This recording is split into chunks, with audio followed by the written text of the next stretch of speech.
If the book of Jonah might be seen as a counterbalance to the Israel first message of Nahum and Obadiah, we have an additional challenge to the mentality of vindictive triumphalism in the oracles of Habakkuk or Habakkuk.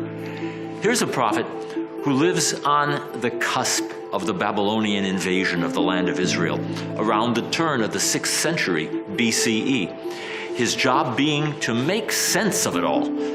He's like Nahum in concentrating his fire on Israel's oppressors rather than on his own people. But he goes much farther in raising the question of theodicy, the morality of God's actions.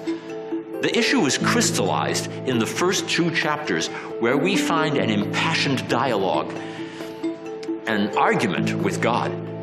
As with Isaiah, this is a God with whom one can enter into debate, who can be questioned and challenged as if engaging in an argument with another person. The prophet wants to know why his God is allowing his nation to teeter on the brink of extinction.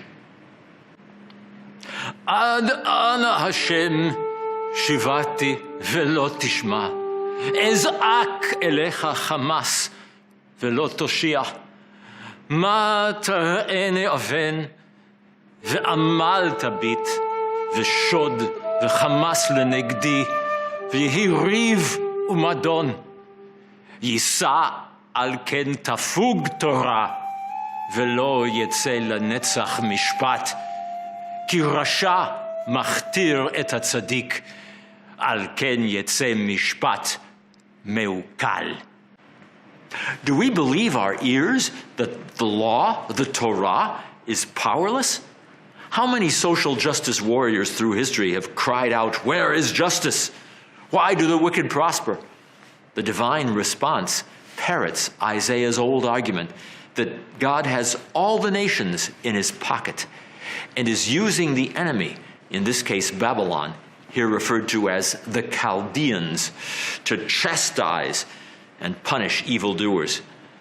This is nothing short of a new initiative of God in history. כי הנני מקים את הכסדים, הגוי המר והנמהר, ההולך למרחבי ארץ, לרשת משכנות לא לו. The prophet presses his question of theodicy as if to interrogate even God. למה תביט בוגדים, תחריש בבלה רשע צדיק ממנו? The prophet's problem is basically the same as faced by modern social justice warriors. What happens when the dream is not fulfilled? As the nation itself was about to collapse, there was certainly good reason to despair. To be sure, faith was no easier then than it is in modern times, post-Holocaust. No satisfactory answer is found.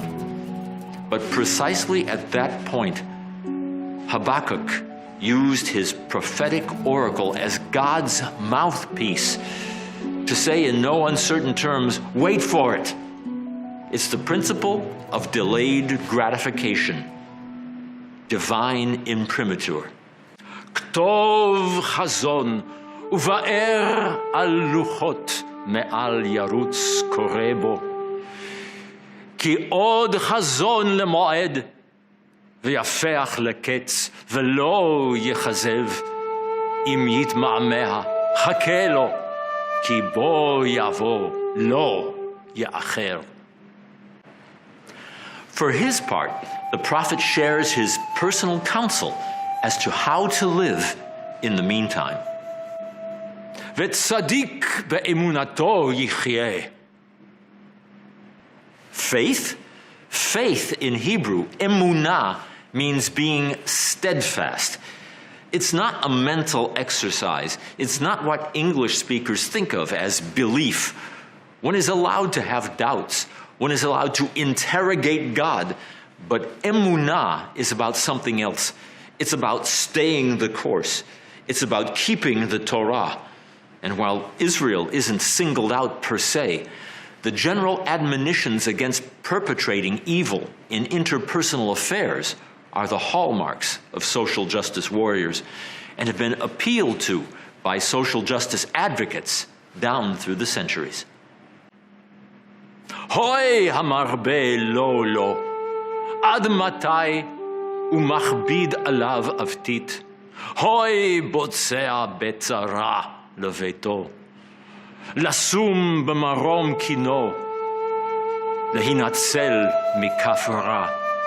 Hoi bonei ir bedamim, v'chonen kirya be'avala.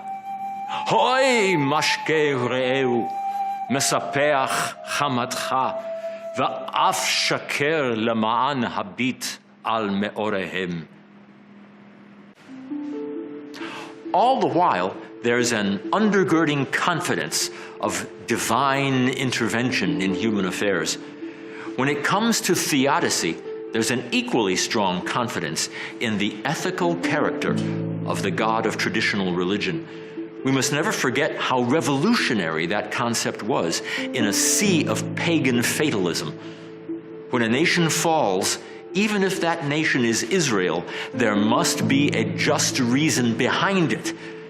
With prophetic power, the prophet sounds notes of reassurance that although gratification be delayed, it will be glorious beyond imagination. Ki timale haaretz lada'at et kavod Hashem, kemayim yechasu al yam. Moving on to chapter 3, we have a powerfully poetic hymn anticipating the victory of Israel's God over her enemies, presumably the wicked Chaldeans, with messianic overtones. Beza'am titz'ad aretz, be'af tadush goyim, yatzata leyesha amecha, leyesha et mashichecha. The very word, mashichecha, your anointed, is of course another way of saying your Messiah. Does this deliverance and the defeat of idolatry have to wait until the end of days? That's all a matter of perspective. But in the midst of all his anguish of soul, the prophet takes the prophetic word in a new and different direction. Prior to this moment, the entire experience of Israel's people was framed collectively. Salvation was perceived as national and punishment as corporate. Suddenly, with Habakkuk, we have a pronounced shift to the individual. Whatever happens to the nation collectively, it's up to me individually to remain steadfast, to keep hope alive. Ki ta'aneh lo tifrach, ve'en yavul begafanim, ki chesh ma'aseh zayit, ushtemot lo asa ochel, gazar mimichla tzon, ve'en bakar barafatim. Va'ani b'Hashem a'aloza, agila be'Elohei Yish'i. Hercule Poirot back again. I would observe that a good literary detective can certainly find some commonality with what was going on in other cultures and societies touched by the new ideas of the axial age.